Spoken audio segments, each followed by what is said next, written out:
All right, today I wanted to talk a little bit about a recipe that I've been playing around with for the April Brewer. So the April Brewer has kind of been one of few daily drivers that I've been using for the past few months. And mainly it's because I just have been very attached to Patrick Rolf's recipe for this brewer, which kind of goes like so. A 30-gram circle pour, a 70-gram center pour, totaling 100. So you do circle, center, and then you wait for about 30 seconds and you repeat, and your total brew time is generally around 2 minutes, 2 minutes and 30 seconds. And that works fantastic with the April Brewer, and I actually really enjoy this recipe. It was my daily recipe for many, many months whenever I wanted to brew flat bottom, especially on the April, and I really enjoyed it because of that lower dosage as well. We're only dosing about 12, 13 grams, and this makes it so that I can brew a ton of coffee, have a lot of fun brewing coffee across an entire day. But the ending result cup is what I think is quite fascinating, where this is my experience with the April recipe. It's also kind of my experience with very high extraction recipes as well, long ratio recipes, where you have such a harmonious brew.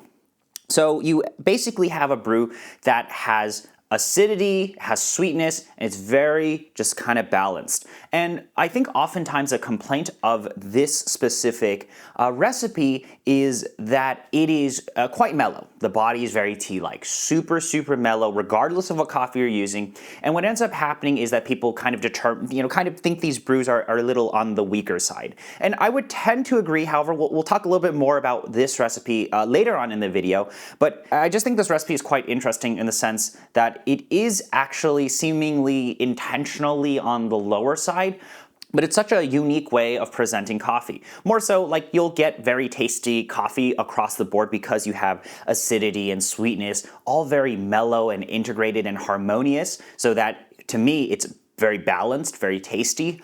But if you aren't, I would say, the best coffee taster, or if you didn't want most of your coffees to, I would say, be presented in this way, you may want to explore a slightly different recipe, and that is what I want to present to you today. I want to quickly interrupt this video by talking a bit about today's video sponsor, Factor. So I haven't really partnered with that many brands ever on this channel, and I wanted to just finally tap into that, and Factor has genuinely impressed me. Factor is a food service that delivers fresh, never frozen meals directly to you. And what's really cool is you can actually cater the menu to exactly what you like. These are chef-created meals. There are so many options, like over 27 options every single week.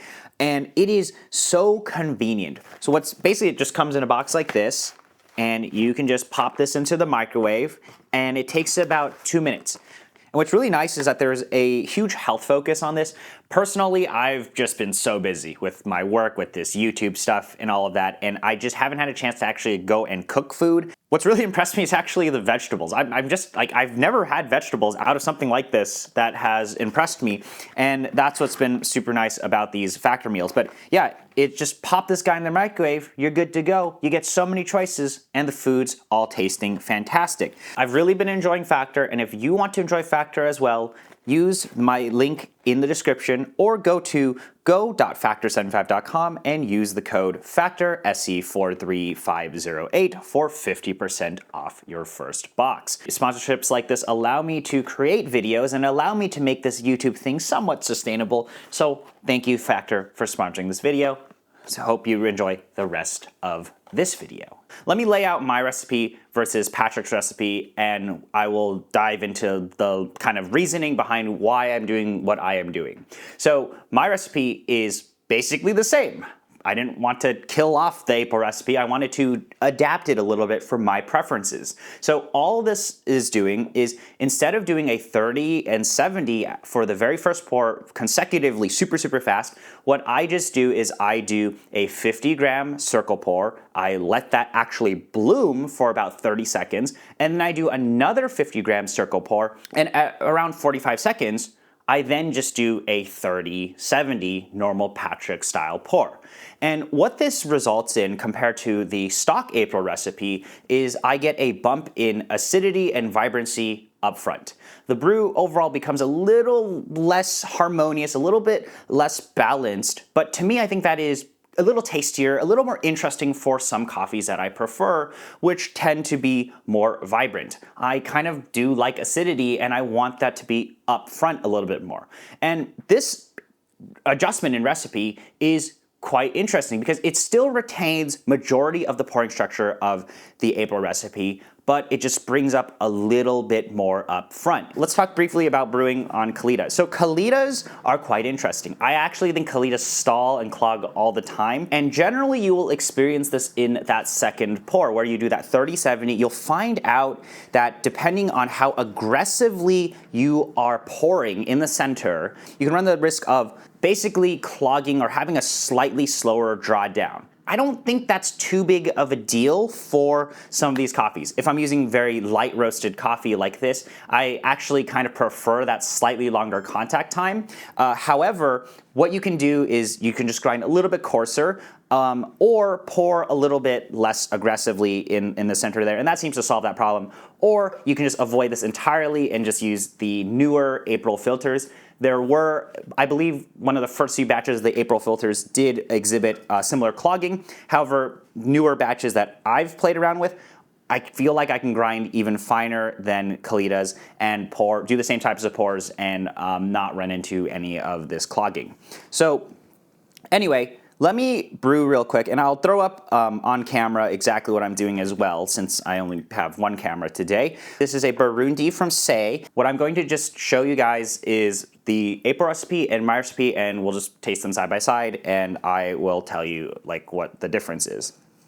So I'm dosing 12 grams in both of these. I've always thought this was a very interesting recipe too because you are pouring so fast, and depending on what kettle you use, you might have a better or worse experience. But you do 30, circle, and then 70 center. And I'm pouring relatively close. And then I'm going to let that just sit for about 20-ish seconds. And about at that 30-second mark, you do the exact same pouring pattern.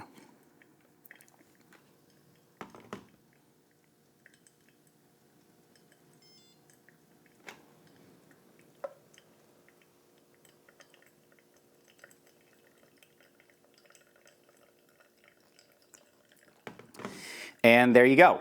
That's kind of why I actually really like the stock April recipe, is that is incredibly simple. What I'll say is I guess there is a slight learning curve if you aren't used to pouring that fast. You just want to get used to how fast water can actually come out of some of these gooseneck kettles.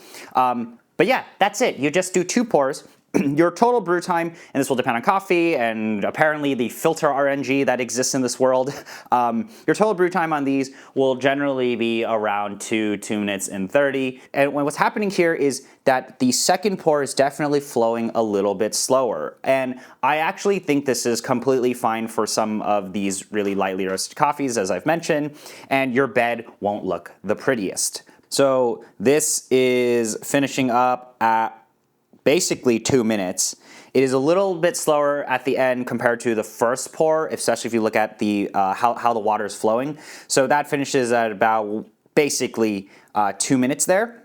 This is our first brew, and I actually love this amount, this 12 to 200 amount. Now let's go ahead and actually brew our second brew, which is just my adjusted recipe. I'm not reinventing the wheel much, I'm just kind of adjusting things to my preferences. So what I'm doing is I'm doing a 50-gram circle pour, and I'm still pouring quite fast, and I let that sit here for 30 seconds. So at 30 seconds, I'm just doing the second. I just did my second pour at 30 seconds. And then at 45 seconds, I'm just going to do my 30-70. So that was 50, 50, and then now 30 circle, 70 center.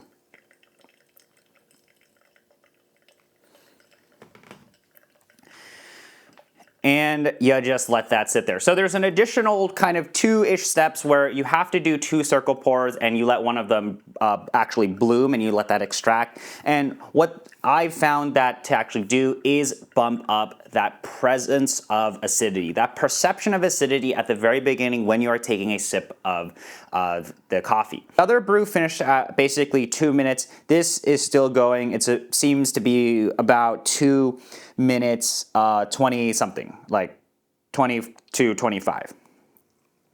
And let's let these guys cool down a little bit and we will taste them. Okay, so we're doing quick refract. I am going to basically just show you that there is a slight difference between the two. Although I think if you just try these recipes and taste them, you should taste a clear difference between the two recipes. So this guy is popping out at 137. Now let's measure my version. While we measure this, basically I've noticed that generally speaking, my recipe will extract a little bit higher. This kind of makes sense because we are doing a longer bloom at the beginning, like we're actually doing a bloom at the beginning. And then second of all, because we're doing 2 circle pours, the actual overall brew time does seem to be a bit longer. You know, it's about 20-ish seconds longer. So that longer contact time most likely is giving us a larger number, you know, bigger number better, right? So here we go. Let me just do another quick run of this. We are landing at 1.4. So 1.37, 1.4. Let's taste both of these and let's kind of talk about it. That is still fantastic. This is a Burundi, and what I am getting is it's just that nice harmonious brew. I get a little bit of acidity, but then it just kind of mellows out and becomes harmonious with the rest of the cup, and it finishes nice and sweet. That is the experience of the April Brew. Very balanced, very tasty, very sweet, and oftentimes, you know, maybe so inoffensive to a fault. Like, some people might taste this and be like, wow, this is so tea-like, this is so weak. But I think for people who are into this style of brew, it is so balanced, so harmonious, so integrated. Everything is just like up there, it's very balanced. But like I've said, for high extraction brews and lower extraction brews, it's kind of hard to taste. Like, a lot of the vibrant aspects of some of these coffees aren't so presented. But I think for people who are into this style of brew, and I'm very into this style of brew for many different coffees, I think this results still in such a nice and tasty, balanced cup of coffee. Now let's taste my recipe.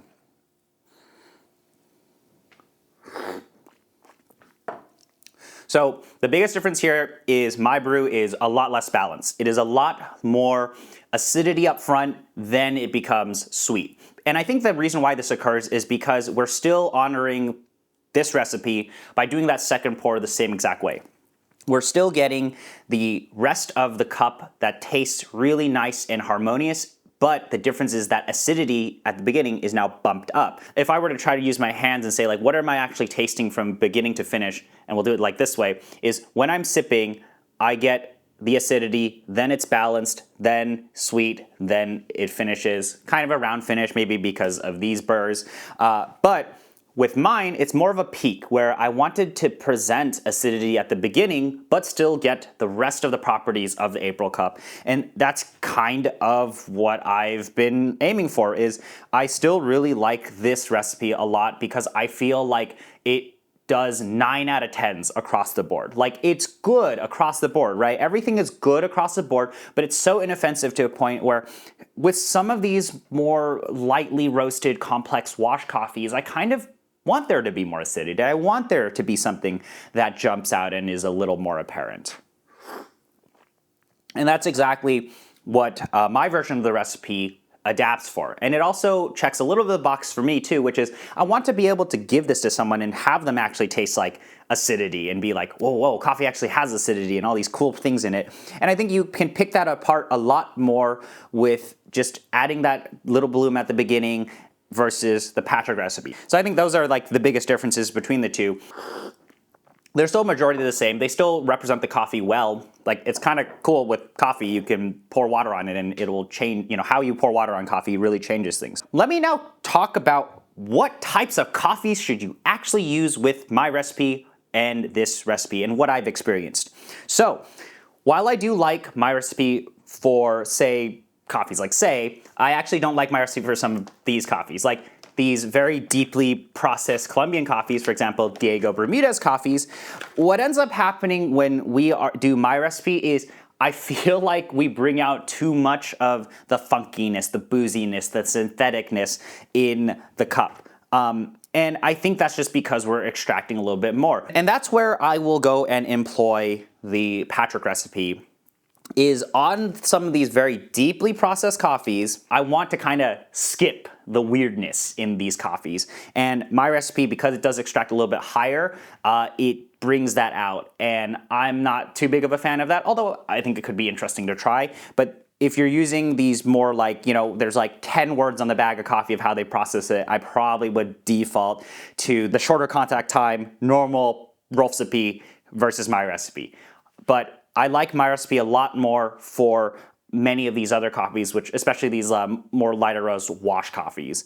So I really wanted to just make this video because I just thought the Patrick Rolf recipe was very interesting. It's just like so damn simple. It works really well across the board. It presents to me a very nice, harmonious, balanced cup of coffee, but I wanted to just put my own spin on it, and that's what I have arrived at here. So just some slight adjustments will let you extract a little bit higher, bring a little bit more acidity up, but you just sacrifice on, I would say, the harmonious balancedness of the April brew. I just think I've had so much fun with this dripper, and I wanted to have more fun with it, so I wanted to just present to you guys my version of the recipe. So I really hope you guys try the recipe out, see what you think, see if you like mine better, if you like Patrick's recipe better.